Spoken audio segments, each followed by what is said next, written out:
అదే RTV app వార్తల్ని క్షణాల్లో చదివే అవకాశం ఉంటుంది. ఒక న్యూస్ పేపర్, ఒక టెలివిజన్ ఛానల్ మీ చేతుల్లో ఎప్పుడూ ఉంటాయి.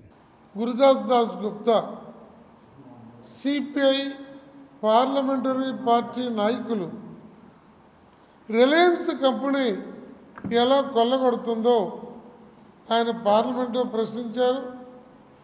దాని మీద బుక్లెట్ ఇచ్చారు. పార్లమెంటుకు నోట్ పుటప్ చేశారు.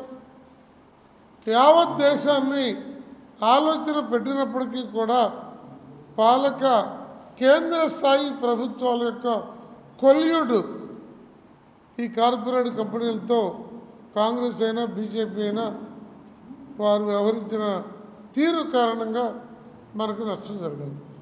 అలా 12th ఫైనాన్స్ కమిషన్ కూడా 50% ఏ రాష్ట్రంలో అయితే వనరులు ఉన్నాయో ఆ రాష్ట్ర ప్రజలకి చెందాలి అని చెప్పినప్పుడు కూడా ఆ ప్రణాళిక సంఘం చెప్పిన దాన్ని కూడా అమలు పరచలేని పరిస్థితి ఉంది. మన దగ్గర సుమారు 70,000 చదరపు కిలోమీటర్ల విస్తీర్ణంలో ఈ గ్యాస్ ఆయిల్ నిక్షేపాలు ఉన్నాయని చెప్పి పరిశోధనలో తేలినాయి.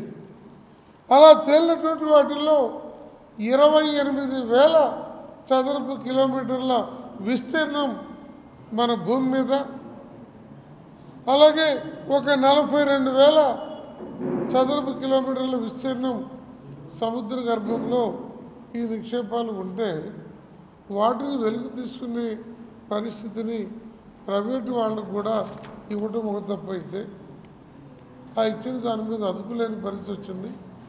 ఇవాళ మన భూమిలో, భూగర్భంలో, సముద్ర గర్భంలో ఉన్న వాటిని మన భూమి మీదుగా గుజరాత్కి, ఇతర రాష్ట్రాలకి తరలించిపోయి అక్కడ రిఫైనరీస్ పెట్టుకుంటే అక్కడ ఎంప్లాయ్మెంట్ ఉంటుంది, వారికి ట్యాక్స్ బెనిఫిట్స్ ఉంటుంది. ఈ కార్పొరేట్ కంపెనీలకేమో మరి లక్షల కోట్ల ఆదాయము వారిపోతుంటే మనం తలముఖాలు వేసుకొని చూస్తున్న పరిస్థితి వచ్చింది.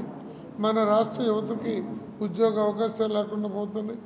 మన రాష్ట్ర ఆర్థికాభివృద్ధికి ఈ రిసోర్సెస్ని ఉపయోగించుకునేటువంటి పరిజ్ఞానం ఉన్నప్పటికీ కూడా ఉపయోగించుకునేటువంటి పరిస్థితి లేకుండా కార్పొరేట్కి దాసోహం అనే పరిస్థితి ఏర్పడినటువంటిది ఉంది.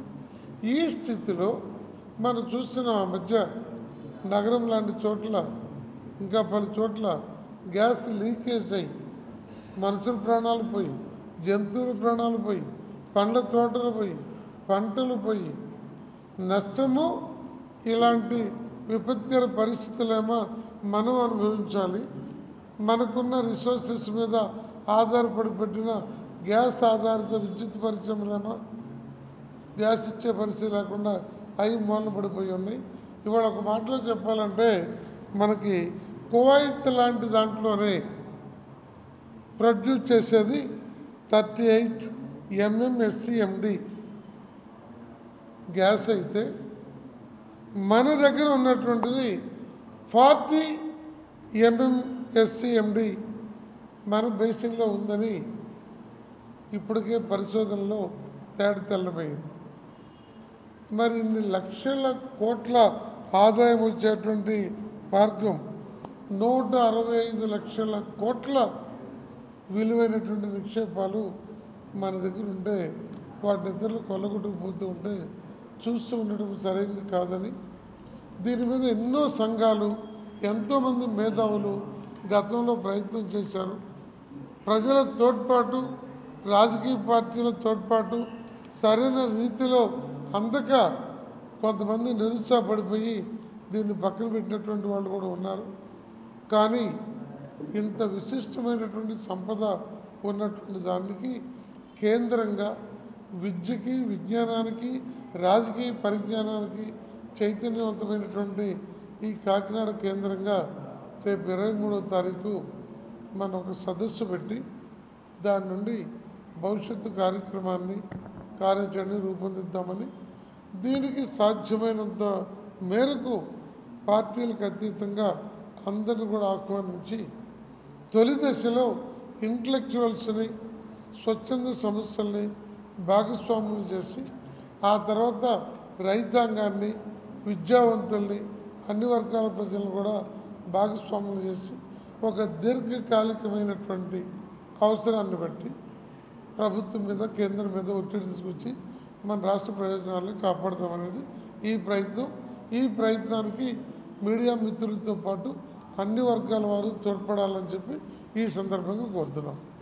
ఆంధ్ర రాష్ట్రానికి సంబంధించి దగ్గరగా 1000 కిలోమీటర్ల సముద్ర తీరం ఉండటం మనకి లక్కీ. అందులోనేమో గ్యాసు ఆయిల్ నిక్షేపాలు ఉండడం మరింత మన రాష్ట్రం సంపద్వంతం అవడానికి కావాల్సిన పరిస్థితులు ఉన్నాయి. అంటే మనందరికీ తెలిసిందేమంటే గ్యాసు ఆయిల్ ఏ దేశంలో దొరికితే ఆ దేశం సత్వరం అభివృద్ధి అవుద్ది. మనం గల్ఫ్ కంట్రీస్ని వాటిని చూస్తూ ఉన్నాం. కానీ ఇక్కడున్న పరిస్థితి ఏమంటే ఆయిల్ గ్యాసు మంది, అదేమో మహారాష్ట్రకు గుజరాత్కు పోతూ ఉంది. దానికి కేంద్ర ప్రభుత్వం చొరవ తీసుకొని కిలోమీటర్ల పైప్ లైన్లు వేసి పట్టుకుపోతూ ఉంటే ఏ ప్రభుత్వం ఉన్నా ఆంధ్ర రాష్ట్రంలో ప్రేక్షక పాత్ర వహిస్తూ ఉంది తప్ప రాష్ట్ర ప్రజల ప్రయోజనాలను కాపాడడానికి కానీ ఈ రాష్ట్రం సత్వరం అభివృద్ధి అవడానికి కావాల్సిన చర్యలు కానీ తీసుకోవడంలో విఫలమవుతూ ఉందని చెప్పేసి మేమైతే భావిస్తూ ఉన్నాం. అందుకోసం ఈ గ్యాస్ నిక్షేపాలకు సంబంధించి న్యాయసమ్మతంగా ఆంధ్ర రాష్ట్ర వాటాను పొందడానికి కమ్యూనిస్ట్ పార్టీ ఇతర ప్రజా సంఘాలని అలాగే మేధావుల్ని స్వచ్ఛంద సంస్థలని కలుపుకొని భవిష్యత్తులో ఉద్యమాన్ని నిర్మించడానికి కావాల్సిన ఆలోచన ప్రయత్నం చేస్తూ ఉంది. దీనికి రాష్ట్రంలో అన్ని వర్గాల ప్రజలు, ఎందుకంటే ఇవాళ ప్రభుత్వం 3 గ్యాస్ సిలిండర్లు ఉచితంగా ఇస్తామని చెబుతా ఉంది. కానీ గ్యాసు ప్రతి ఇంటికి పైప్ కనెక్షన్ ద్వారా ఇవ్వగలిగితే ఆంధ్ర రాష్ట్రం అంతా కూడా నెలకి ఒక్కొక్క ఇంటికి 200-300 రూపాయల కంటే ఎక్కువ అవడానికి అవకాశం లేని పరిస్థితి కూడా లెక్కలు చెప్తూ ఉన్నాయి. అందుకోసం ఆ దిశగా ఆంధ్ర రాష్ట్ర సత్వర అభివృద్ధికి ఉపయోగపడేటట్లుగా, అట్లాగే ఇందాక మా నాగేశ్వరరావు గారు చెప్పినట్టు గ్యాసు ఆధారిత పరిశ్రమలు ఆంధ్ర రాష్ట్రంలో ఏర్పాటు చేసుకుంటే నిరుద్యోగ యువతకు కూడా ఉపాధి అవకాశాలు దొరకడానికి అవకాశాలు ఎక్కువ ఉన్నాయి. కాబట్టి మేము చేసే ఈ పోరాటంలో అన్ని వర్గాల ప్రజలు కూడా కలిసి రావడం ద్వారా ఆంధ్ర రాష్ట్రం సత్వరం అభివృద్ధి అవడానికి అందరూ చేయూత ఇవ్వాలని చెప్పేసి కోరుతా ఉన్నాం. మరిన్ని వీడియోస్ కోసం ఛానల్ ని సబ్స్క్రైబ్ చేయండి. లేటెస్ట్ అప్డేట్స్ కోసం వాట్సాప్ ఛానల్ ని ఫాలో అవ్వండి. ఆ లింక్ డిస్క్రిప్షన్ లో ఉంది.